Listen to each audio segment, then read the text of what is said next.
ఏ దేశమైనా, భారతదేశమే కాదు, ఏ దేశమైనా, ఏ మానవ సమాజమైనా సైన్స్ అండ్ టెక్నాలజీలో ఆధిపత్యం సాధించినప్పుడు లేదా సైన్స్ అండ్ టెక్నాలజీలో అభివృద్ధి సాధించినప్పుడు మాత్రమే, వైజ్ఞానిక దృక్పథాన్ని కలిగి ఉన్న సమాజం మాత్రమే ప్రగతి పదంలో ముందుకెళ్తుంది, మానవ వికాసం సాధ్యమవుతుంది, మేధో వికాసం సాధ్యమవుతుంది.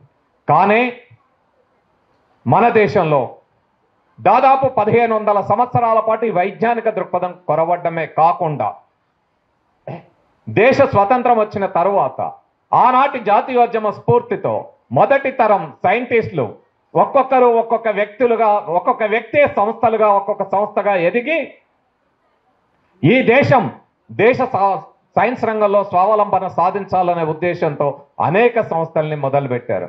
ఎడ్ల బండ్ల మీద, సైకిళ్ల మీద రాకెట్ పరికరాలను మోసుకుపోయిన ఇస్రో నేడు చంద్రయాన్లు, గగనయాన్లు, సూర్యయాన్లు చేస్తూ ఉంది, మంగళయాన్ ప్రయత్నాలు చేస్తూ ఉంది.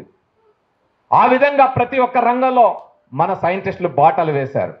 కానీ గత దశాబ్ద కాలంగా 1600 సంవత్సరాల పాటు ఏ విధంగా అయితే భారతదేశం సైన్స్ అండ్ టెక్నాలజీ ప్రగతి లేకుండా, ముఖ్యంగా వైజ్ఞానిక దృక్పథం నిర్వీర్యమైపోయి ఆగిపోయిందో, మరలా గత దశాబ్ద కాలం నుంచి ఆ కాలంలోకి మనల్ని తీసుకెళ్తున్నారు. ఈ వైజ్ఞానిక దృక్పథాన్ని నిర్వీర్యం చేయడమే కాకుండా సైన్స్ అండ్ టెక్నాలజీని కూడా దెబ్బతీస్తున్నారు. మూఢత్వాన్ని సైన్స్ గా ప్రచారం చేస్తూ సూడో సైన్స్ ను పెద్ద ఎత్తున ప్రచారం చేస్తున్న తరుణంలో వైజ్ఞానిక దృక్పథాన్ని పెంపొందించాల్సిన బాధ్యత మనందరి మీద ఉంది.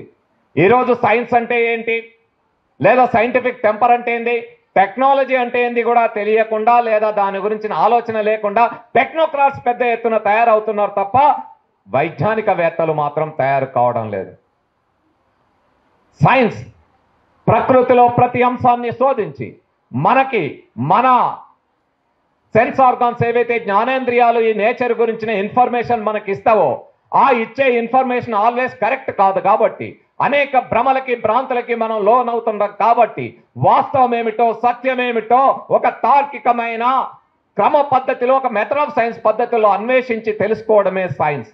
అందుకే ఆదిమ మానవుల కాలంలో చెట్టు తర్రల్లో, కొండ గుహల్లో బ్రతికిన మానవులు నేచర్లో ఏది దొరికితే దానిని, ప్రకృతిలో దొరికిన రా మెటీరియల్గా ముడిసరుకుగా వాడుకున్న మానవులు నేడు విశ్వాంతరాల సత్యాల్ని శోధిస్తూ, పరిశోధిస్తూ వినువీధుల్లోకి దూసుకెళ్లగలిగిన అత్యంత ఆధునిక వైజ్ఞానిక మానవులుగా ఎదిగిన ఈ మానవ పరిణామ క్రమ ప్రస్థానం వైజ్ఞానిక దృక్పథం ద్వారా, వైజ్ఞానిక ఆలోచన ద్వారా మాత్రమే సాధ్యమైంది తప్ప దేర్ ఈస్ నో అనదర్ వే.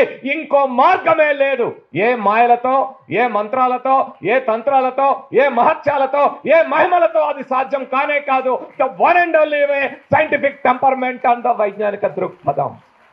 ఆ వైజ్ఞానిక ఆలోచన కొరవడిన సమాజం, ఆ వైజ్ఞానిక దృక్పథం కొరవడిన సమాజం మరలా ఆదిమ కాలంలోకి వెళ్ళిపోతుంది తప్ప ఉన్నతమైన స్థానంలోకి వెళ్ళదు.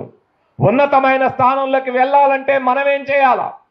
సివి రామన్ 200 రూపాయలతో, కేవలం 200 రూపాయల ప్రయోగం చేసి, పరిశోధన చేసి, why sky is blue, why ocean is blue అనే ఒక ప్రశ్న, ఆ కుతూహలము, ఆ జిజ్ఞాస సివి రామన్లో కలిగింది. ఆ ఆకాశాన్ని చూడగానే, ఆ సముద్రం మీద ప్రయాణం చేసేటప్పుడు ఎప్పుడైతే ఆ క్యూరియాసిటీ వచ్చిందో దాని నుంచి ప్రశ్నలు వేసుకున్నాడు, ప్రశ్నలు సంధించుకున్నాడు, ఆ ప్రశ్నలకు కావాల్సిన సమాధానం, కావాల్సిన సమాచారాన్ని సేకరించుకున్నాడు. 200 రూపాయలతో ఈ దేశానికి నోబెల్ బహుమతి తీసుకొని వచ్చి భారతదేశం సైన్స్ రంగంలో సగర్వంగా తలెత్తుకునేలా చేశాడు. మరి మనమేం చేయాలి? ఈనాడు మనమేం చేయాలి? విద్యార్థులంగా, రాబోయే భావి భారత పౌరులంగా భారతదేశాన్ని ప్రపంచంలో ముందు నిలబెట్టాలంటే మనం మన మేధస్సుని పనిపెట్టాలా, మనం పరిశోధన రంగంలో ముందుకు వెళ్ళాలా, మనం వైజ్ఞానికవేత్తలుగా ఎదగాల. అందుకే మనం ఏ విధంగా ఉండాలి అంటే శ్రీశ్రీ అంటాడు, కొంతమంది కుర్రవాళ్ళు పుట్టుకతో వృద్ధులు, తాతగారి బామ్మగారి భావాలకి దాసులు, నేటి నిజం చూడలేని కీటక సన్యాసులు అంటాడు. ఆ కీటక సన్యాసుల్లాగా మిగిలిపోదామా? నిజాల్ని, కళ్ళ ముందు కనపడుతున్న నిజాల్ని కూడా చూడకుండా ఉండిపోదామా? పోనీ నిజాలు, ఇంకేవైనా అసత్యాలు మనల్ని భ్రమలకు కల్పిస్తూ ఉంటే, భ్రాంతులు కల్పిస్తూ ఉంటే, ఆ భ్రమలకు లోనవుతూ, ఆ భ్రాంతులకు లోనవుతూ మనం కూడా కీటక సన్యాసుల్లాగా మిగిలిపోదామా? ఆలోచించుకోవాలి మనం. మరి మనమేం చేయాలా? మనమేం చేయాలి అంటే, కాళోజీ ఒక మాట చెప్తాడు, నాది నిత్య నూతన వికసిత జ్ఞానం, మీది బుద్ధి జాడ్య జనితోన్మాదం అంటాడు.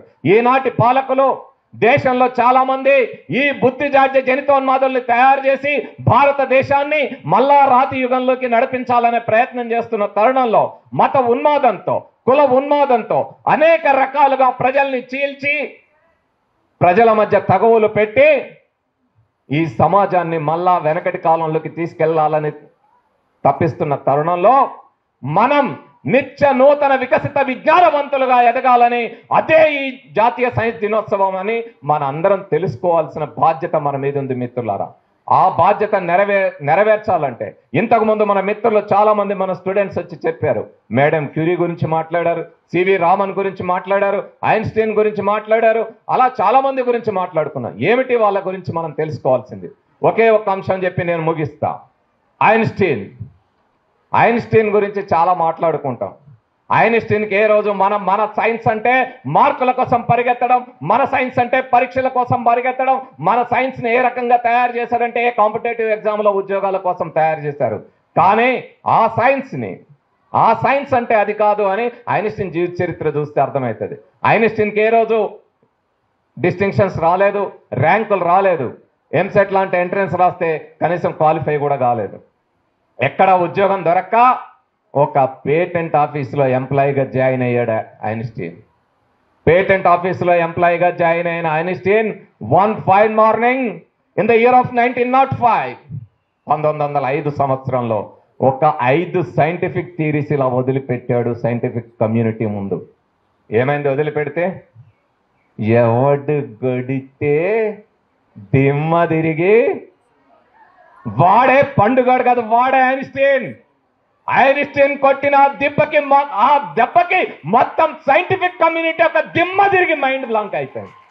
What a theory of relativity, photo electricity, ఇలాంటి ఒక అద్భుతమైన ఆవిష్కరణలు చేసి వదిలిపెడితే అప్పటిదాకా ఇలా నత్తనడక నాడుస్తున్న ఫిజిక్స్ ఒక రివల్యూషనరీ టర్న్ తీసుకొని ర్యాపిడ్ గ్రోత్ అవడానికి కారణమైంది.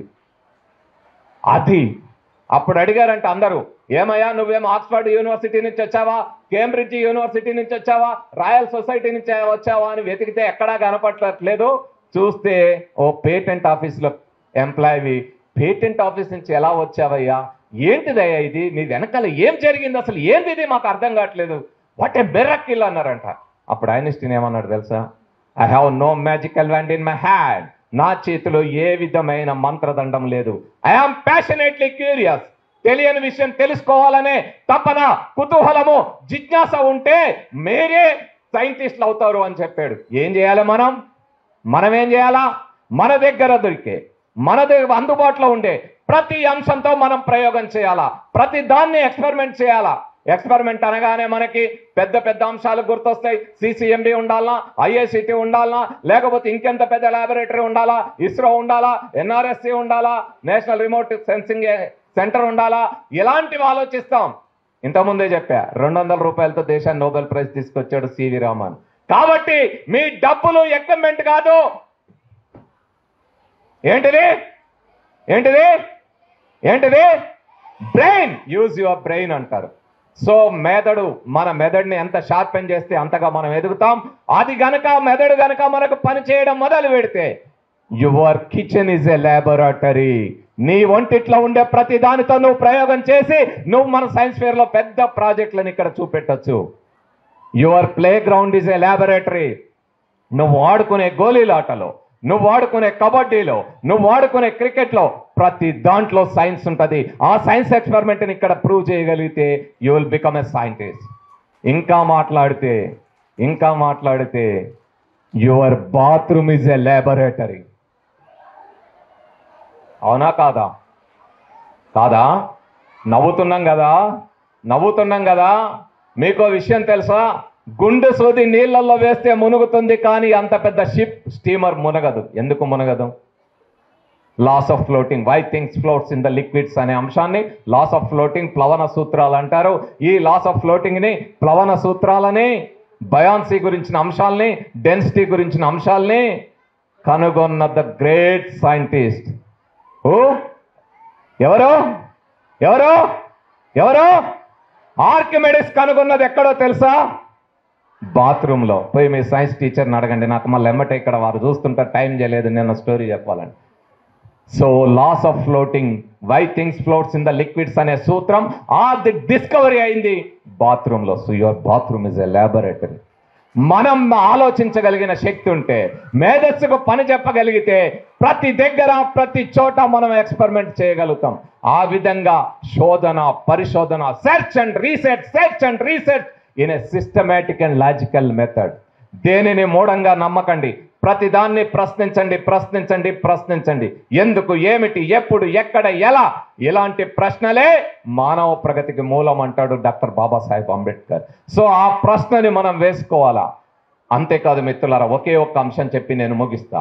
ఈ రోజు మునుపెన్నడూ లేనంతగా సైన్స్ అండ్ టెక్నాలజీ మన జీవితంలో భాగమైపోవడమే కాకుండా it has become part of our body. మన శరీరంలో కూడా భాగమైపోయింది. ఈ రోజు సైన్స్ అండ్ టెక్నాలజీ లేని జీవితాన్ని మనం ఊహించలేము. ఆ జీవితాన్ని మనం ఎక్కడ కూడా ఆలోచించలేము, కలలో కూడా ఊహించలేము. ఇంతటి సైన్స్ అండ్ టెక్నాలజీ అభివృద్ధికి కారణమైన సైంటిస్టుల గురించి, ఈ నెలలో జన్మించిన సైంటిస్టుల గురించి ఒక్కసారి తెలుసుకోండి. ఎందుకని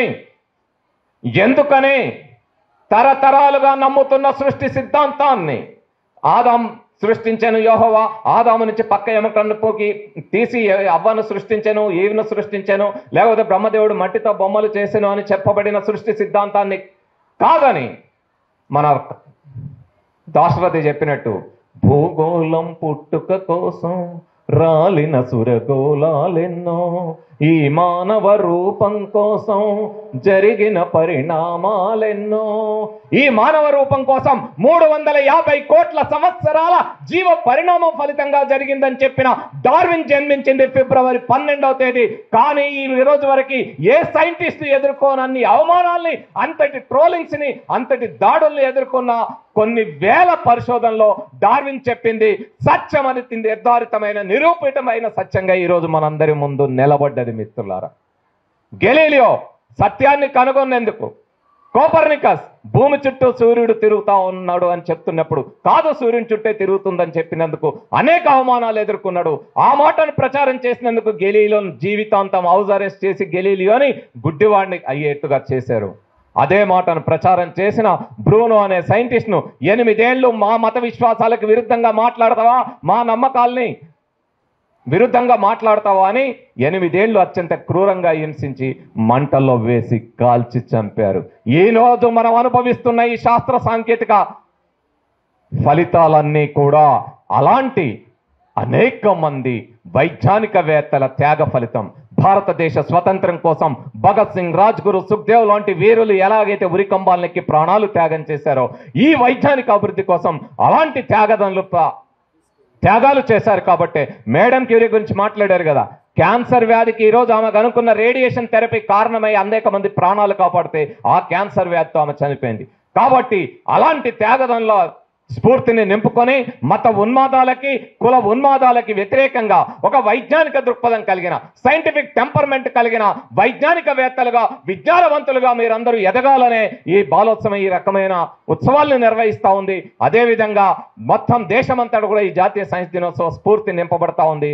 మీరందరూ సైంటిఫిక్ టెంపర్తో కూడిన విజ్ఞానవంతులు అవుదాం, మూఢత్వాన్ని వదులుదాం, విజ్ఞానవంతులు అవుదాం. Thank you.